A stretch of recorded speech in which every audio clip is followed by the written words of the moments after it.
let's turn this into this.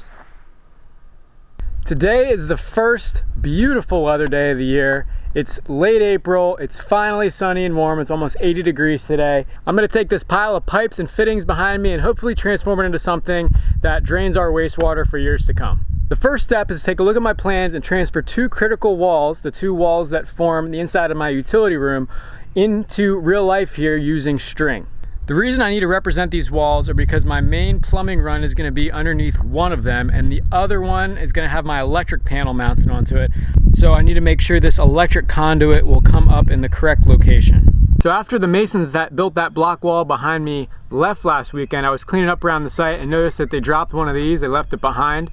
Coincidentally, it also has my name on it, but this is essentially a mason string line block, and they were using it to really get a good tight string, and just they can hook it on the edge of a block or anything really, and it stays in place and it's really convenient. I've never seen anything like it. So I took it back to the wood shop and made about 8 more copies of it because I wanted to represent the inside of both of these two walls, so I knew I'd need at least 8 of them. So this is what I'm going to use to put my strings on. What I like about these is you don't actually have to tie any knots in it. Put it on, give yourself some tension. Bring it up. 1, 2, wraps around it, and then back through the same slot. And boom, that thing's not going anywhere, as they say. Pull it tight. Perfect. Easily readjustable. In my case, I've got this right at the dimension of the rough, where the rough framing is going to be, so the edge of that 2x6. I'm going to come 6 inches this way instead of 5.5, which is actually the width of the 2x6. The extra ½ inch is going to accommodate the thickness of my, probably plywood actually. I think I'm going to do plywood on the inside of this utility room for ease of mounting stuff. So 6 inches actual width between my two strings. Perfect. Just like that, I have walls. Of course, right where the pipes got to exit the wall, there is a joint. Unfortunately, I did not hit the hollow portion of the blocks. So I'll have to try to use my impact hammer. I'm gonna have to basically drill and chisel that out. Worst comes to worst, I might have to get a core drill, but hopefully not. So I'll just walk you through how I've kind of laid this out in my head. We're gonna have our main line coming in from the outside on the right there. Right here inside the wall, there is a half bath, which has a toilet and a sink. I have a line that's gonna come way out here, all the way to the mid wall over there, and that is gonna be where my kitchen plumbing picks up the drain system. Continuing out this way, I'm gonna have a 45 and a Y that turns the 3-inch stack vertically, and that's gonna be my main plumbing stack all the way up to the roof. And then continuing this way, I'm gonna have a floor drain right here in the utility room. That's gonna be for any sort of condensate, or if we happen to have a water softener that needs a drain. And then finally, I will terminate here with the 90-degree and a clean out inside the wall. So I'll have an access panel somewhere inside this wall, and that way we can clean the main trunk out if we ever need to. Concurrently, that electric conduit over there, 2-inch conduit's got to come through that wall and basically follow the left side of the mid wall here all the way over, and it will come up right here where this elbow is. My electric panel is going to be mounted on this wall, but I wanted to put my meter all the way over there because that would make sure that it doesn't get in the way for any future addition, which would obviously be on this side of the house.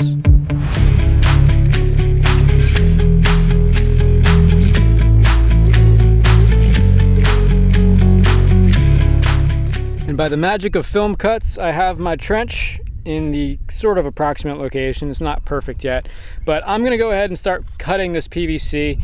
This process is gonna be quite a bit of just measuring, math, that sort of thing, looking back at my plans, figuring stuff out. Got my handy construction calculator here, my Sawzall with the metal cutting blade on it, a long guy for cutting this pipe, and the plans here on my phone.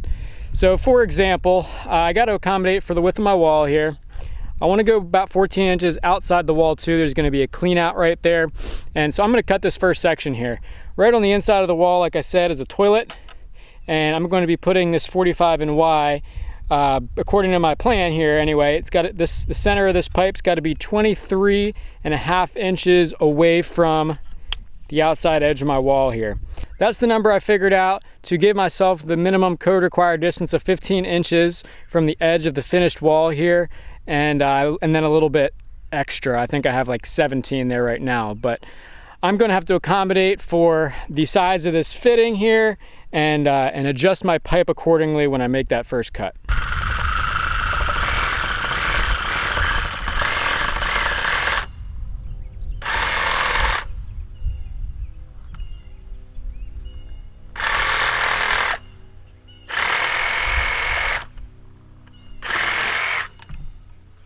The next fitting I have is this Y that goes out to the kitchen. This one's a little bit funky because it's kind of a long run and it's not quite just a 45. I got to make a bit of an angle here.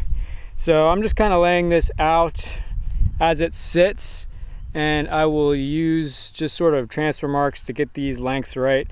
I'll probably wait until I have the main trunk glued up before I actually make the cuts in this.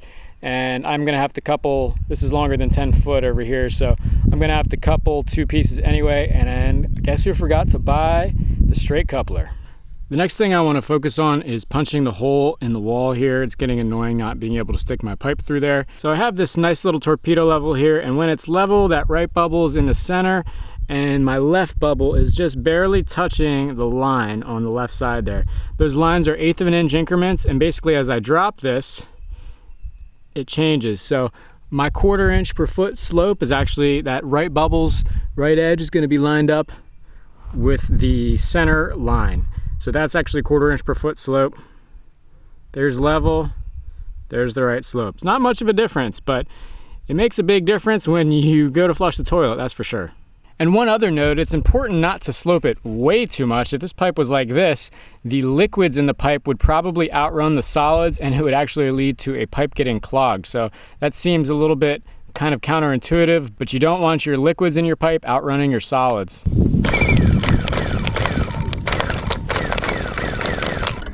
Come on, girl.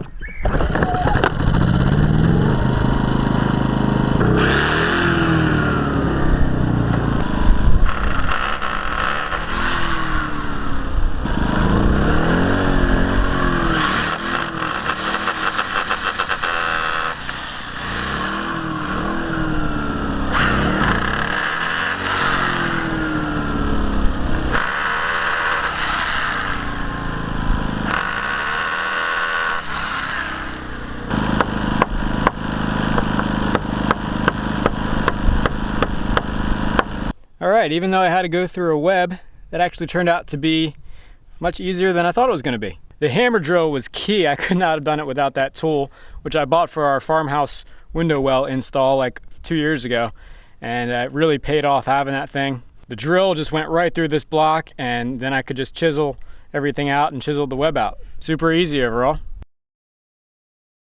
I decided to assemble just a few fittings at the start of the run.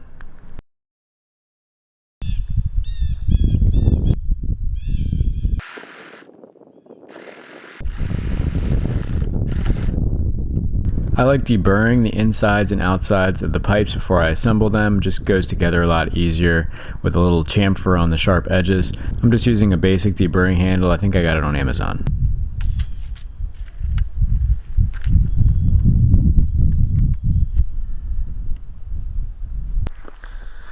Alrighty, pretty much got everything here dry assembled, and it's looking okay, I think. Got my floor drain there. Here's my eventual clean out stack, sink right here, main vertical stack, which will also have a clean out on it, toilet right there. Don't have the pipe and flange on it at this point, but and then my final kitchen run here, which I have kind of arbitrarily sloped to 1/4 inch per foot just to see where it ends up, and it's looking good. I did have to trench to get the electric line down a bit in order to clear underneath that pipe, but it went okay. So I do have the electric conduit all glued together now. And here's where that pops up, just about 3 foot from the edge wall of the utility room. That piece of conduit right there is just a future potential water pipe that goes up underneath the footing, and that is if, you know, we have the house over there, I can easily run water below frost line. If we, for some reason, don't have the house completely connected, maybe if we have a breezeway or something, this pipe is what that's for. I'm gonna call that a wrap on the under slab plumbing video. I still just have it all dry fitted, not glued up, and that is so that I can actually remove it when I go to put grout in this wall. And that's gonna be just in a couple days now. I need to be able to get my pipe sleeves out while I'm grouting to get grout below them and then replace them and put grout above them. And so I'm gonna need to be able to get these pipes out for that. So the next build video you're gonna see is us doing grout. That's what all this insulation is for behind me. The inside of this wall is gonna be getting insulated, and specifically here at the top where there's some open holes, I wanna get that section of insulation on to keep the grout from spilling out there. As always, thanks again for stopping in and checking out the progress for this week. Plenty more to go. We are at the beginning of a marathon, not a sprint. But I gotta say, I'm having a blast with the project. I really like the choice that we made to do this ourselves. Not only is it saving us money, but I'm learning a lot, and I think it's a lot more fulfilling too to really have such a close hand in pretty much every stage of this build. If you want to see more daily updates, make sure to follow us on the socials. Elaina posts a lot more there. But until then, I'll see you next time. Take care.